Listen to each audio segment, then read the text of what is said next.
Just listen to the sound of the chimes. Just listen, listen, listen. Anybody want a question or a statement? You mentioned something about the N-word and everything. I'm not sure if you're familiar with Lil Wayne, and he actually mentioned you on his album. I don't know if Couple of them. I think he got a crush on me. How do you feel somebody like a Lil Wayne?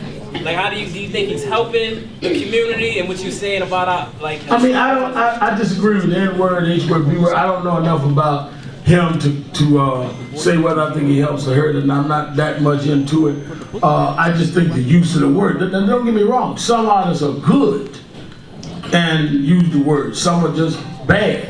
Like Nas, I think is a good artist. I like Nas. He and I just disagree on the word. Others, that's all they do is the word. So I'm not so narrow-minded that I can't see the good art in some artists, that I may disagree with some of their language use. Doesn't make them bad artists, but I disagree with the use of the language. In terms of whether he's good for the community or whether he's on drugs and all, I don't know. I can't comment on that. I don't know. What do you think is the greatest challenge people of color facing in this country in 2009?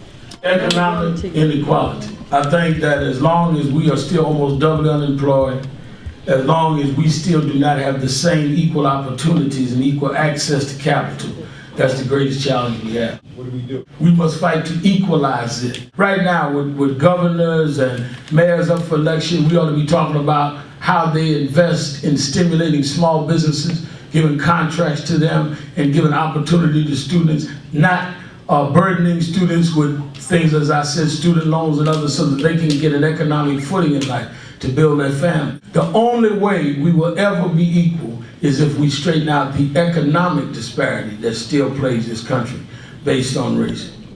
Yes?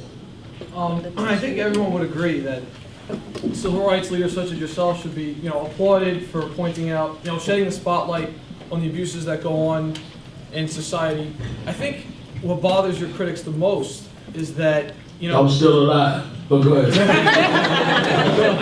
I think what bothers them the most is the fact that, you only come out when it's a black guy who gets, abused. And, I'll just give you an example. My father was stabbed a number of years ago, and when the cops found the guy, it was a white guy, they beat the living crap out of him, and then, the guy went to prison or whatever. And, no one marched for that guy against, he was brutalized by the police. And I think that we have to, personally, I think that we should move beyond, we should have a human identity, or a Brooklyn or New York or American identity, where we fight against police brutality, not just police brutality against a specific ethnic group or racial group. First of all, you're right, but your information is flawed.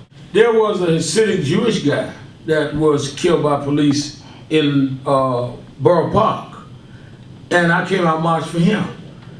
Unlike the situation you raised, his mother called me. I just told you, I don't come unless I was called. I'll give you one even closer. Last year, there's a white kid that they sodomized on the rectum on the subway platform, named Maneo. He's white. I was the only one who went out for him. They claimed he was lying. We got those cops indicted. You remember that? How many of y'all remember when they sodomized the guy? I came out for him. And he's white. So that's not true. In fact, I went to Vieques, Puerto Rico. You might remember that. Bought to close a Navy base there that was poisoning the kids down there with their Navy exercises, and went to jail 90 days for that. I'm not Puerto Rican. In fact, I went to jail with 3 Puerto Rican leaders. They got 40 days, I got 90 days. So I was a little pissed off because I got the worst end of that deal. So that's not true. I agree with you. You got to stand up for injustice for everybody.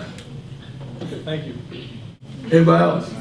Everyone expects change to happen rather quickly. People don't understand that it's a process. It takes a lot of time. If people don't see results in the first 2 months, 3 months, they kind of decide that it's a hopeless cause. Let's just drop it. How do you get people to continue to remain active, continue to go after it? The way to do it is by people like you beginning to say it. People need to understand that anything is a process. It's a process for you to get your degree in this school. So you can go and do great on the first test. You don't get an 8 back and say, okay, I want my degree. You got to still go through the process.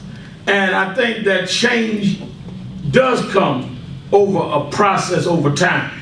Do you realize that Barack Obama has been president 66 days, and people are asking how come the country is not better. He hasn't been there 100 days. There was a lot of cities, so I go to the West Coast a lot. Sometimes you get on a plane, it takes 6 hours to get to LA, sometimes it takes 5, sometimes it takes more, because according to how the winds are that night, according to turbulence. You can't fly, and they say 6-hour flight, and it's up, we see some turbulence over Chicago, we can go around, it's gonna take extra 20 minutes. I said, oh, I'm gonna jump out the plane, it's gonna be too long. Because the object was to get to LA, however long it takes. Once I got on the plane, I'm in until it lands. You have to be committed to change until the change occurs, but you have to know specifically the levels of change that you're committed to. I think so far he's done a great job. But he needs us on the bottom to help him do it. He can't do it alone. Okay. Reverend Al, can we give a shout out to No Entertainment TV, Brooklyn College Radio, No Entertainment TV. Hi, this is Al Sharpton. You're watching No Entertainment TV, Brooklyn College.